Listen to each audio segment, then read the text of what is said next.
A Karen accuses me of being a terrorist after confusing my innocent science project for a bomb during science fair at my high school. Police were called. Here's what happened. So, I'm a 16-year-old high school student, and I've always had a passion for science. Ever since I was a kid, I was fascinated by the way things worked and how I could use my knowledge to create something new and exciting. So, when the annual science fair came around this year, I was more than ready to showcase my latest creation, a robot. I had been working on the robot for months, and I was so proud of what I had accomplished. It was a basic robot that could move around and take pictures. It could be controlled through a basic phone app. I had spent countless hours programming the robot, making sure it was able to move and respond to different commands. So, on the day of the science fair, I was more than ready to show off my robot. I set it up on my table, and I was ready to answer any questions that the judges or other students might have. I was confident that my project was going to do well, and I was hoping to win first place. But my hopes were slowly shattered when a casual teacher, who was one of the judges, approached my table. She was a woman in her 50s and had a noticeable stern expression. She introduced herself, who we'll call Karen, and she didn't look too pleased to see me. "Excuse me, young man, but what is that?" the woman asked. I turned around to see her standing there and answered, "It's a robot," thinking it was just an innocent question of curiosity. "A robot?" she said, sounding skeptical. "What kind of robot is it?" "It's a robot that can move and respond to its environment," I said, trying to keep my voice calm. "I built it from scratch, and I'm really proud of it."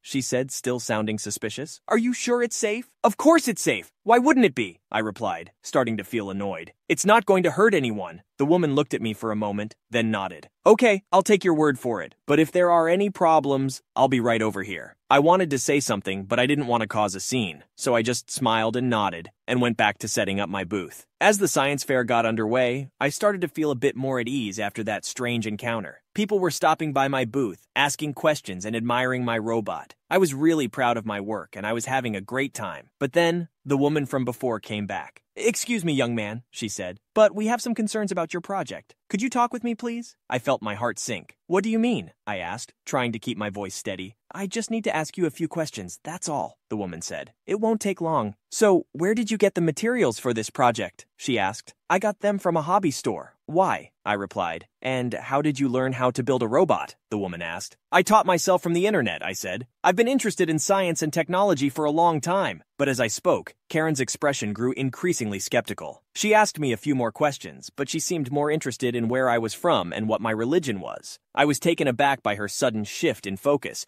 but I tried to stay polite and answer her questions. "I'm Muslim," I said, hoping to steer the conversation back to my project. "But why are you asking?" She ignored me and started to ask me more and more questions about my religion, and she started to make comments about how suspicious my robot looked. I started to feel like she was implying that I was a threat because of my background, and I was starting to feel really, really uncomfortable. "Excuse me," I said, trying to keep my voice steady. "But what does my religion have to do with my science project? I don't understand why you're asking me all these questions." Karen just looked at me with a tight-lipped smile. "I'm just trying to make sure that your project is safe," she said, in a tone that was anything but reassuring. "You think this is a bomb, don't you?" "I don't know what it is," she said, starting to sound panicked. "But I have to take every precaution. You need to tell me what it is." I tried to explain that it was just a robot, but the woman wasn't listening. Karen's demeanor changed, and she started to look around the room, as if she were searching for something. Then, without any warning, she suddenly shouted, "Everyone evacuate the room! There's a bomb in here!" An awkward silence occurred, and as I looked around, I saw almost everyone running for the door, and some just standing there frozen, panicking and scared. I looked back at Karen, and she was still shouting, pointing at my table. "That's the bomb right there," she screamed. "Everyone get out! It's a terrorist plot!" My heart was pounding in my chest as I realized what was happening.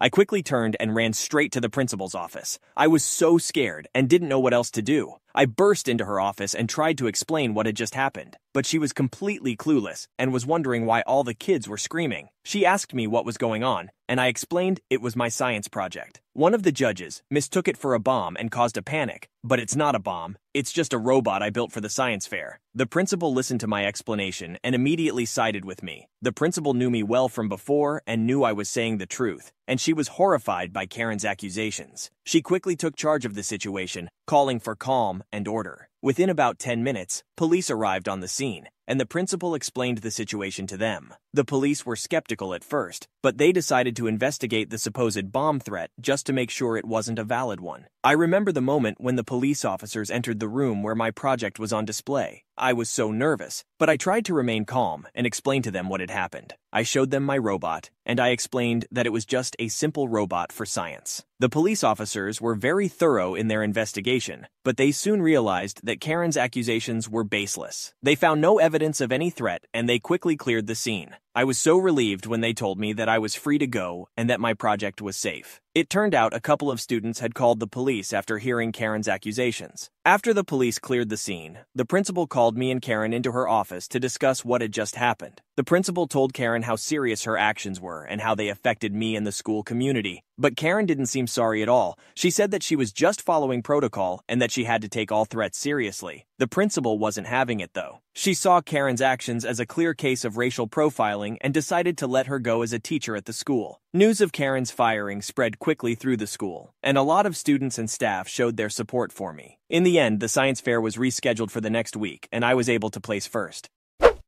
Wow, this story that OP shared is just insane. I can't believe what this Karen lady did to OP at the science fair. Accusing a student of being a terrorist just because of their religion and mistaking a science project for a bomb? That's just crazy. It reminds me of the Ahmed clock incident in 2015, where a high school student was wrongly accused of bringing a bomb to school because his teacher thought his homemade clock looked suspicious. To be honest, I was kinda hoping this story was fake because this is just really messed up. It's so disheartening to see that these kind of things are still happening in today's society. OP, I'm so sorry you had to go through that. You're obviously an incredibly talented and intelligent person, and your project was amazing. I can't imagine how hard it must have been for you to have to deal with all of that. What do you guys think of this situation?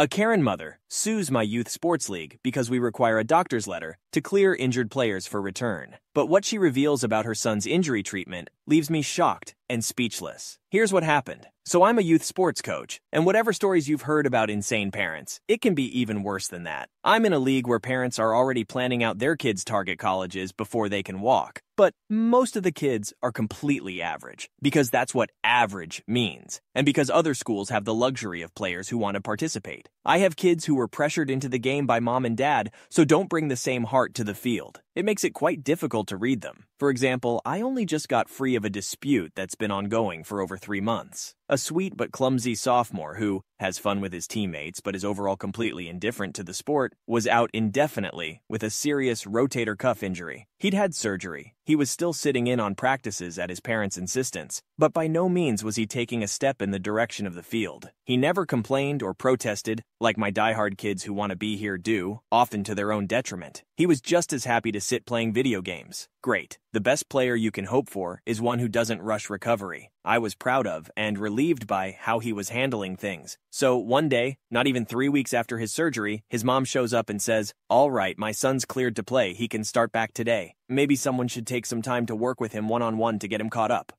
I was surprised, but I'm not a doctor, so if they cleared him, he's clear. But as is protocol, I asked for an official letter from the medical office approving him to return to practice for the team's files. His mom was flabbergasted. "I don't have it with me. Who carries that around?" It hadn't even occurred to me she might be doing something so brazen and reckless as what she was, so without skipping a beat, I cheerfully said, "No worries. He can hang with us while you run home and fax or email it to me." She stuttered for a second and finally came up with, "I don't have time to go all the way home. I have another appointment." It was then that I noticed her son was looking kind of uncomfortable throughout all this. And while he isn't our most enthusiastic guy, I would have still expected him to be psyched to return to practice after sitting patiently on the sidelines for such a long hiatus. So, while I might have agreed to wait to the next day to see the letter in any other case, knowing the player would start back by easing in very slowly regardless, I knew this time I had to see written proof before so much as giving the kid a light stretch routine. I told Mom, "So I'll just give his doctor's office a call and they can send the letter to us. It's still early, we can catch them if we call right now," and stood there, expectantly, waiting for her to call. She gasped and stuttered some more before finally blurting out, "He isn't being treated by a Western big pharma doctor. He's on an essential oil regimen." I didn't know whether to laugh or start shouting. It was so ridiculous that she was even positing treating an internal injury with essential oils. But even more so infuriating that she would risk her son's health just to get him back in practice a few weeks early. I couldn't tell straight away if she genuinely thought the oils had healed healed his shoulder, which still visibly appeared to be causing him pain,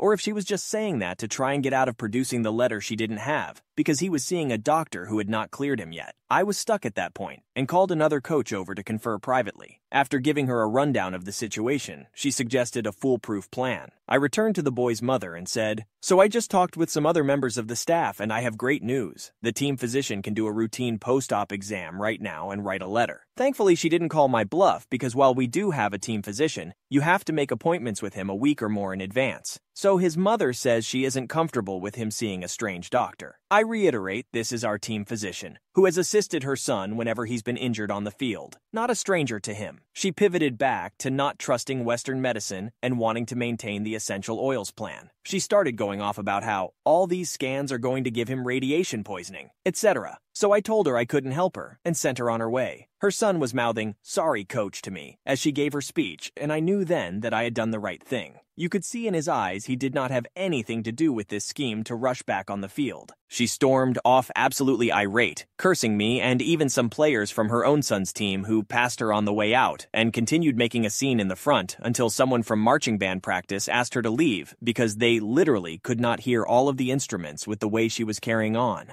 Not even 24 hours later, the principal and head of athletics each had letters from a law firm accusing us of discriminating against her son, preventing him from playing because of the family's belief in alternative medicine. To be abundantly clear, a shoulder injury is very serious, especially at her son's age. If he didn't do the proper steps for recovery, he could be stuck with a lifetime of pain, and not just never play sports again, but never lift anything or hold basic positions without mind-bending pain. Not to mention the potentially permanent mobility problems were he to re-injure himself by playing contact sports while hurt. So, in short, this was a matter of way more than jostling for authority with a parent or personal views about healthcare. It was an issue of my players' physical safety and a hill I was more than willing to die on. I was prepared to go out of my own pocket for a lawyer and say all of that in court if need be. I was in no position to do so financially, but I didn't care. Like I said, I would die on this hill. The principal showed the letter to his lawyer wife, who suggested we just ignore it and see if the kid's mom would just tire of investing time and money into the situation. I know what you're thinking, and you're exactly right. She was not going down that easy. She was back with the lawyer in person at a practice the following week. He tried to tell me something about how, as a team at public school, I could not prevent her son from participating because of the family's personal beliefs, and every child had a right to do public school activities. Well, I couldn't be further from a lawyer, but that was still easy even for me. Guy, this is a tryout team. No one is guaranteed participation, and I can cut players for any reason I see fit. That stymied him, and I think he told the boy's mother that she was out of options. But I guess she kept sending him checks because he kept writing us letters, out of an abundance of caution, since you never know how far a crazy person is willing to take a thing like this, or how much money she had to pursue the issue. I had a consult with an attorney of my own.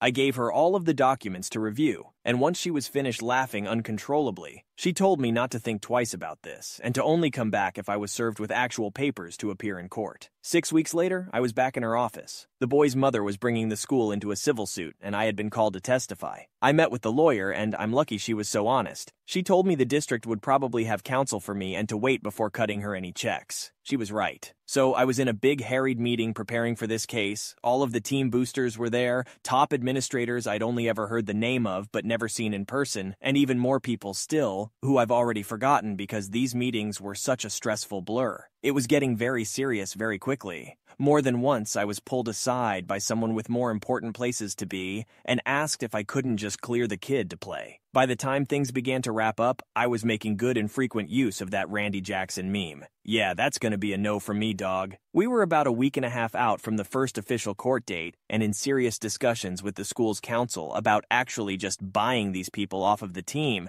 and settling out of court if they agreed to walk away from the sport and drop the issue. No one wanted to hear me explain all the reasons why that would never work. I was just leaving a smaller one of these strategy meetings when I saw the kid loitering outside of my office. I knew I wasn't supposed to speak to any of them, but the kid had been really cool throughout the whole ordeal, and he definitely wished he wasn't associated with any of his mom's wild antics. So I cautiously approached, and before I could even say anything, the kid drags his dad out from around a corner. His dad seemed concerned his wife might drop out of a ceiling grate or something, but his son was determined and prodded him going, "Do it, let's go." His dad, keeping his head on a constant swivel, quietly said, "I understand you can have my son cleared by a team physician?" I nodded, and the dad hesitated, but the son was clearly fed up and, staring daggers at man, goes, "Okay then, let's get fucking going. Sign what you need to sign for me to see who I need to see." My guess is, he didn't want to be known as the player who had testified against his team, because parents are chatty, and everyone at school definitely knew about what was going on. The poor henpecked guy kept saying, quietly enough that his son couldn't hear, "Listen, if my wife ever found out about this, holy hell, can you please just not make a big scene with it? Just say he was cleared to play. No need to advertise how it happened, okay?" I assured him that not only would I never advertise a student's private business for social clout, but that when it came to medical issues, I was legally prohibited from sharing information with anyone. So I sent one of the only messages flagged urgent that I have ever had to direct to our team doctor, and by the end of the day, our highly relieved strategy team was able to place a call informing the mother that her son was cleared to return to practice. Now don't get it twisted. I didn't ram his recovery paperwork through a back channel to end the suit, or alleviate pressure from the administration. His mom had dragged this whole ordeal out so long that he'd actually fully healed.